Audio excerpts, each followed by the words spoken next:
Hey, what's up, everybody? Welcome back to News Dose. And you know what? People have just completely lost their minds today. I mean, I knew this was going to happen to at least some extent, but to actually witness this firsthand, I'm just beside myself right now. Like this is just so ridiculous on so many different levels. And Sony, they honestly screwed their fans over today. Not that they'll actually care at all, because they're going to make their money one way or the other. But I mean, come on. Come on. I mean, this is just absolutely absurd. And I'm going to explain here in a little bit as we talk about the PlayStation 5 Pro and its initial pre-orders.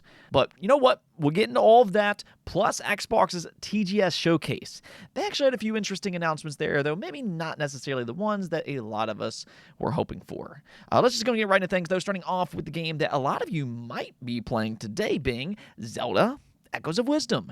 It just launched. I actually picked up my pre-order earlier. I'm very much looking forward to it myself. But the good news here is that reviews are also out, and if you put any stock into that type of stuff at all, then Echoes of Wisdom is doing very well. Currently has an 86 overall score on Metacritic with 87 reviews. Now, technically, this is a little bit lower than a lot of their other mainline Zelda games. Nintendo Prime, if you know who he is, he pointed this out over on Twitter, and I was actually really surprised by this. And 86 is technically the fourth lowest rated original Zelda game, which I definitely don't agree with all of these ratings. I'm going to go and say that.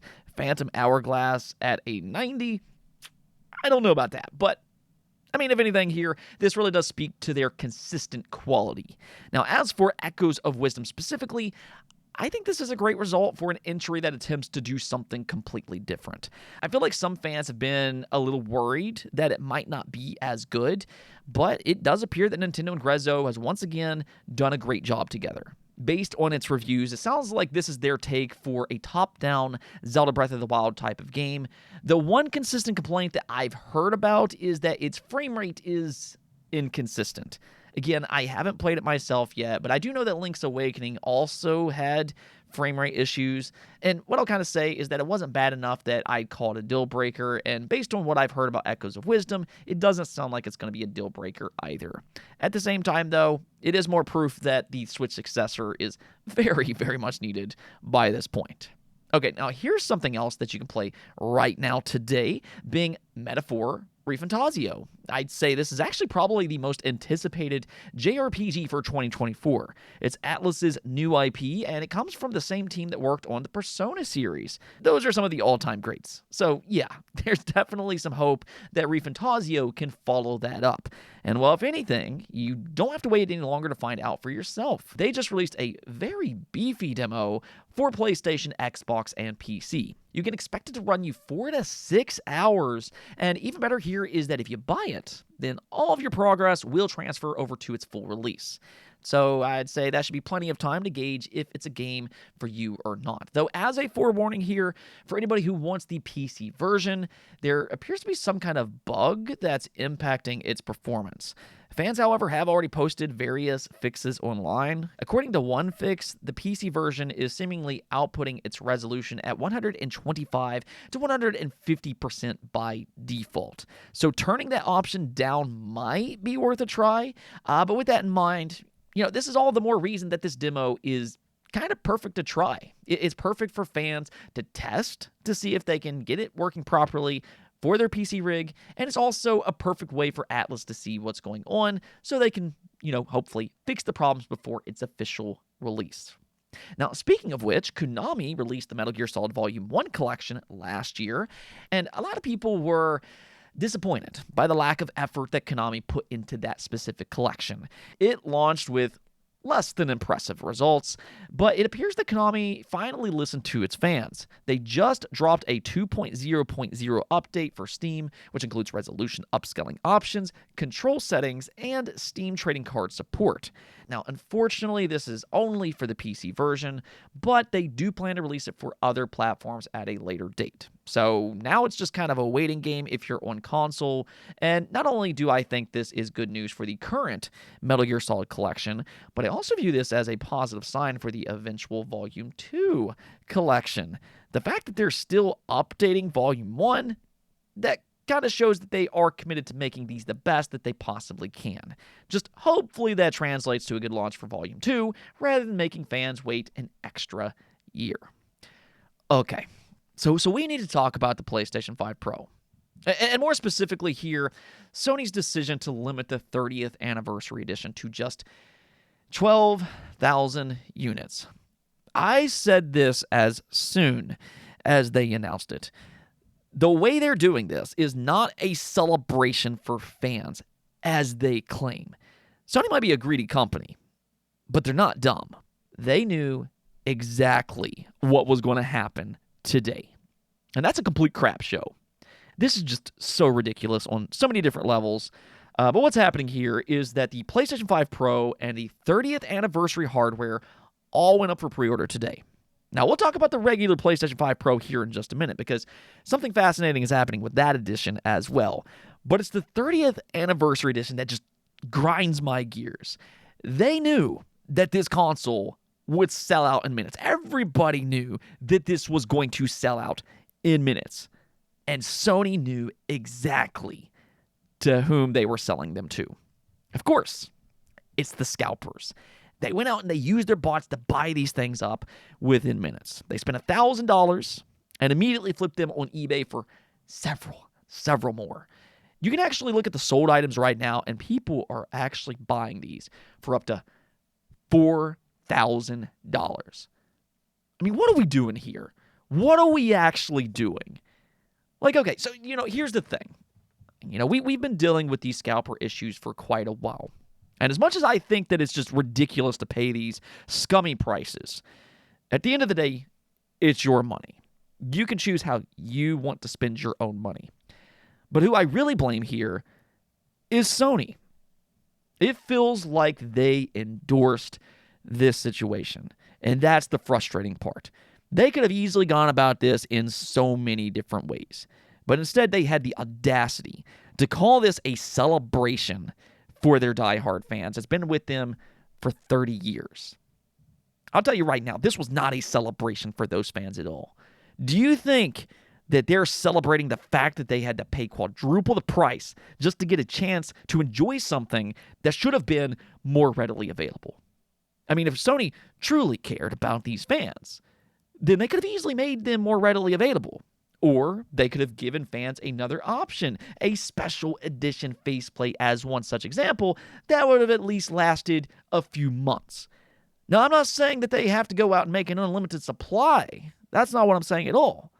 There is a point of a limited edition item, but they could have easily done better than what they did today, because they have enough experience to understand exactly how this was all going to play out. And for that matter, let's just go talk about the regular PlayStation 5 Pro here for a minute. I've repeatedly said on the channel, I think this is going to be a cool console that people will enjoy. And I 100% believe that it will get more positive feedback the closer it gets to its release, because its improvements will be more apparent. But, and there's a big but here, I think it's too expensive for most people to care regardless of its improvements. I mean, if you want to spend $700 on this console, that's more power to you. There's nothing inherently wrong with buying this console if it's something that you'll enjoy. All I'm trying to say here is that it is a niche product that most people won't purchase in the long run. I mean, if you look at the PlayStation 4 Pro from last generation, it was around 15% of the total sales numbers for the PlayStation 4. So that's an 85-15 split. And that was actually at a much more affordable price than what we're getting here. I mean, you have to remember that the PS4 Pro replaced the original price tag for the regular PlayStation 4, and then the regular PlayStation 4 actually dropped in price. So with that in mind, no, I don't think the PlayStation 5 Pro is going to be as successful, considering it's a much different and a much more expensive situation. And well, lo and behold, as of the making of this video, the PlayStation 5 Pro is still available on PlayStation Direct. So it didn't immediately sell out like most new console launches do. In fact, I was actually expecting it to sell out within the first hour, but it didn't. And what that kind of tells me is that the PS5 Pro is not going to fly off shelves. It's probably going to be fairly easy to find compared to other console launches during the holiday period. Now, that doesn't mean that it's not going to sell out eventually. That's not what I'm saying here at all. But what I am trying to say is that it's not going to be a situation like we saw back in 2020 and in 2021 where you couldn't even get a PlayStation 5 in your cart without it selling out. There's just not that type of interest in the PlayStation 5 Pro, which, hey, that's actually kind of good in the sense that, yeah, if you are interested, you don't have to necessarily succumb to FOMO. Now, moving on here, we also got some Xbox news that we need to talk about. They just had their TGS Showcase today, and there were actually some fairly interesting announcements here. Not only did they showcase various Japanese games like Metal Gear Solid Delta, Dragon Quest HD 2D, and the Suikoden remasters, but they also announced 5 games that are actually available today. Now, you can see their infographic here, which includes We Love Katamari Reroll plus Royal Reverie. That's available on Xbox Game Pass. Then there's All You Need Is Help, also available on Xbox Game Pass. There's Legend of Mana, again, available on Xbox Game Pass. And then there's also Trials of Mana, once again, available on Xbox Game Pass. And then lastly here you have Final Fantasy Pixel Remaster. Now this one is not available on Xbox Game Pass, but it is one of the most requested JRPGs from Xbox fans. I mean, Final Fantasy is an all-time great franchise, and really if you haven't played these games already, go do yourself a favor, especially when it comes to Final Fantasy VI. That game is just, you owe yourself a favor to play Final Fantasy VI if you haven't already. Now, that wasn't quite everything here, though, because they also announced the Immortal Pillars expansion for Age of Mythology Retold. I mean, that's already an excellent RTS as is, and this expansion will feature Chinese gods. So that's pretty cool if you're a fan of Age of Mythology, though unfortunately they didn't give us a release date. So we're still going to have to wait on that, but then comes the big news. StarCraft Remastered and StarCraft II Campaign Collection are coming to PC Game Pass this November. Now, this is not a console release, but this is still really big news in the sense that Xbox is already hard at work to include StarCraft in their catalog. This early on with the Activision Blizzard inclusions, it does kind of seem like it might be a priority for them, and that could be a good sign for more to come later on. Maybe they could do a console release eventually, or hey, even better here, maybe they could just completely revive the series at some point. I mean, they did tease something like that in the past, so crossing my fingers that we see a bigger return for StarCraft in the future. Overall, though, I'd say that this was a pretty decent showing for Xbox in Japan. I know a lot of people want Final Fantasy 16 and 7 Remake. Unfortunately, we didn't get that today, though I am still fairly confident based on Square Enix's past comments, and also just because of the leaks in general. I still 100% believe that those will happen at some point, but it might take them a while considering they are big games and they will require some extra work to get those ports running on Xbox. In the meantime, though, definitely go check out those Pixel remasters again if you haven't already. Anyways, that's going to be it for this episode, but do make sure to hit that subscribe button for more content just like this, and until next time, peace out.